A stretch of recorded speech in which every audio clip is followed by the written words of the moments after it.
నమస్తే welcome to our channel. గత AP assembly ఎన్నికలకు ముందు వైసీపీ అధినేత వైఎస్ జగన్ తాను ఒక తెలివిమంతుడని, రాజకీయాల ఊహాల విషయంలో తనను కొట్టేవారు లేరు అనే ఊహా ప్రపంచంలో తేలియాడుతూ ఉండేవారు। అందులో భాగంగానే అడ్డగోలుగా నియోజకవర్గ ఇన్ఛార్జీల మార్పులు చేశారు। సిట్టింగ్ ఎమ్మెల్యేలకు స్థానభ్రంశం కలిగించారు, ఇంకొందరికి టిక్కెట్లను నిరాకరించారు। ఫలితం వైసీపీకి ఊహించని రీతిలో అతి తక్కువ స్థానాలు వచ్చాయి। ప్రజా వ్యతిరేకత కారణంగానే 11 స్థానాలు వచ్చినప్పటికీ మరి ఇంత అవమానకర రీతిలో సీట్లు రావడానికి జగన్మోహన్ రెడ్డి చేసిన తప్పిదాలు అనేకమున్నాయి। అందులో ఒకటి నియోజకవర్గ ఇన్ఛార్జీల మార్పు కూడా ఉంది। ఇక మొత్తానికి ఇప్పుడు కళ్ళు తెరిచిన మాజీ ముఖ్యమంత్రి తన పార్టీ ప్రక్షాళనను ప్రారంభించారు। ఎన్నికల్లో ఓటమి తర్వాత తీసుకోవాల్సిన చర్యలను మొదలుపెట్టారు। క్షేత్రస్థాయి నుంచి అవసరమైన మార్పులపై అధ్యయనం చేశారు। అందులో భాగంగా ముందుగా 2 నియోజకవర్గాల ఇన్ఛార్జీలను మార్పు చేశారు।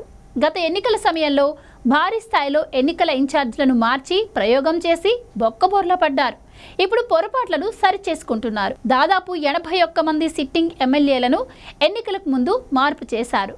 కొందరిని వేరే నియోజకవర్గాలకు బదిలీ చేయగా ఇంకొన్ని చోట్ల కొత్త వారిని నియమించారు। క్యాడర్ పార్టీకి జగన్ దూరంగా ఉండడంతో ఎన్నికలపైన ఆ ప్రభావం భారీగా పడింది। దీంతో ఇప్పుడు క్యాడర్ కోసం జిల్లాల పర్యటనలకు జగన్ వెళుతున్నారు। పార్టీ పరంగాను దిద్దుబాటు చర్యలు మొదలుపెట్టారు। అధికార పార్టీ నేతల దాడుల్లో గాయపడిన వారిని జగన్ పరామర్శించే వంకతో క్యాడర్ ను అక్కున చేర్చుకునేలా ప్రయత్నిస్తున్నారు। ఇదే సమయంలో కీలక నియోజకవర్గాల్లో ఇన్ఛార్జీలను మార్పు చేస్తున్నారు।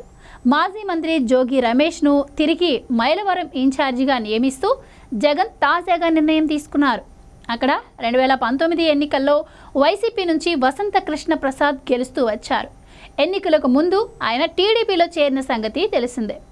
జగన్ పెనమలూరు నుంచి జోగి రమేష్ ను బరిలోకి దింపారు। ఆ 2 నియోజకవర్గాల్లోనూ పార్టీ ఓడిపోయింది। దీంతో ఇప్పుడు ఈ 2 నియోజకవర్గాల్లోనూ దిద్దుబాటు చర్యలు చేశారు జగన్। జోగి రమేష్ ను మైలవరం ఇన్ఛార్జిగా, పెనమలూరు ఇన్ఛార్జిగా దేవభక్తుని చక్రవర్తికి బాధ్యతలిచ్చి తప్పుదిద్దుకున్నారు। ఇలాగే మరికొన్ని నియోజకవర్గాల్లోనూ సమన్వయకర్తలను మార్పు దిశగా కసరత్తు చేస్తున్నారు జగన్।